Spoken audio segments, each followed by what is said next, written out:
Hello again. This is your instructor, and I hope all is going well with you all in the COVID response to that pandemic, as it's been called, that seems to be causing a lot of people to stay in their houses, etc. We're going to be talking today, or I'm going to be talking anyway, about The Lottery by Shirley Jackson. It's a very popular short story. You might have read it in high school.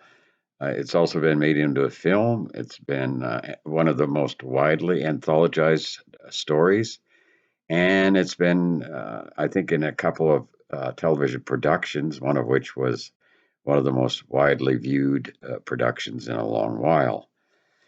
It's a fairly simple story, though it runs for a number of pages. Basically, it's this that a village gathers in the town square. First, the boys arrive, and the young boys start gathering stones and rocks and putting some in piles and others in their pockets and sort of selecting those that feel best in their hands and so forth. So you kind of wonder what's going on. Now, this story was written in 1948 by Shirley Jackson. She sent it to her agent, and her agent said, I don't like this story really, Shirley, but I'll send it on.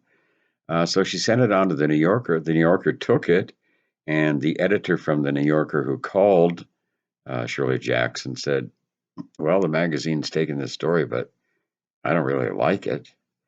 So it's surprising that it became as popular as it did. I think no one had any idea that it would elicit the sort of response it did across America. It's interesting that the town that Shirley Jackson describes is a small town, about 300 people, about the size of the town I grew up in as a child. And the response to her story was over 300 letters were sent to the New Yorker. At that point, it was the greatest number of letters they'd received in response to anything they'd published, and most of them were negative. We'll get to that.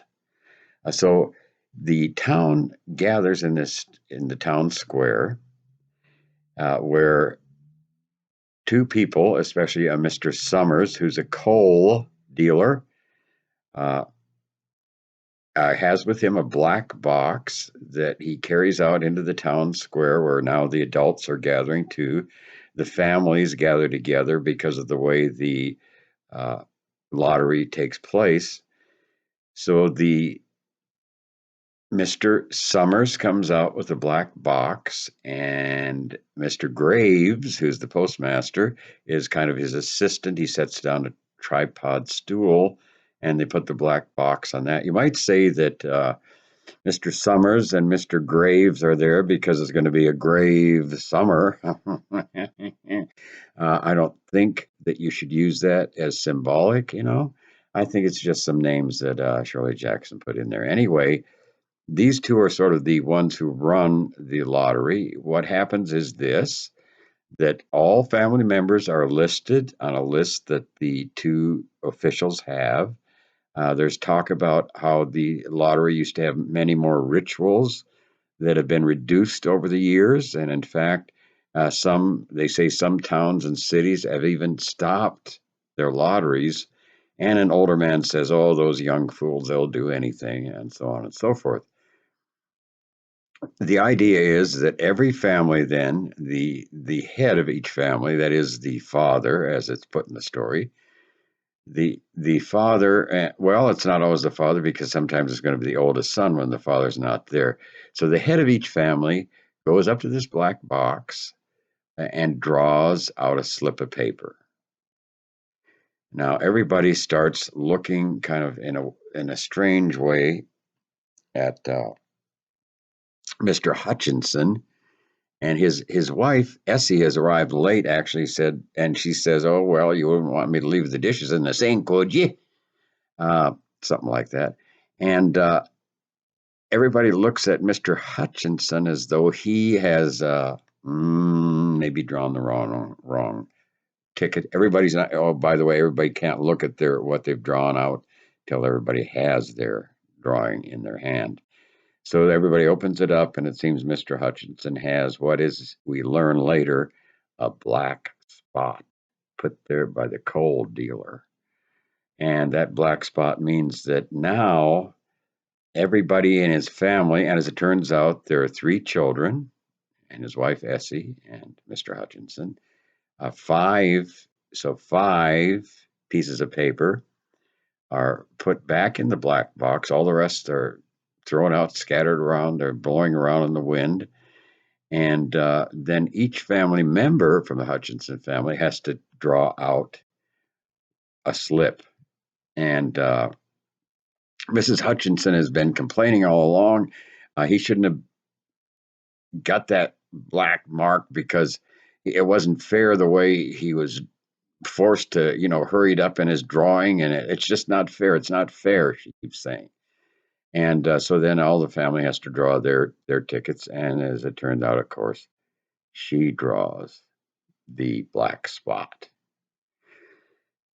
All right, so what happens then is what uh, all these people wrote letters about. Everybody picks up their rocks and stones, and some even the little children have pebbles, and they began throwing them at her. That is, they began stoning her. Oh no, she says. Oh no.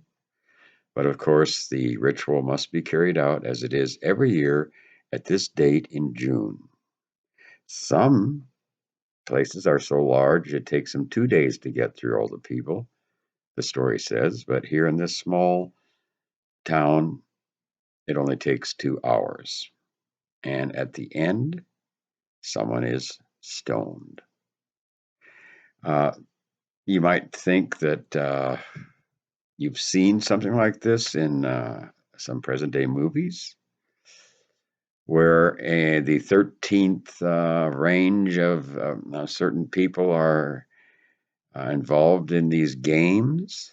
I think that's developed out of this idea. But I find some, I think, relevant content to the present situation we're locked within right now, all of us. Uh, it's being imposed by a ritualistic, it seems, government edict. In fact, one of our daughters, we have three daughters and a son. One of our daughters who does inspections at meatpacking plants and places like that sent a text and said, "Welcome to our 60-day free trial of communism." And of course, she meant that everybody's doing what the government says they have to do.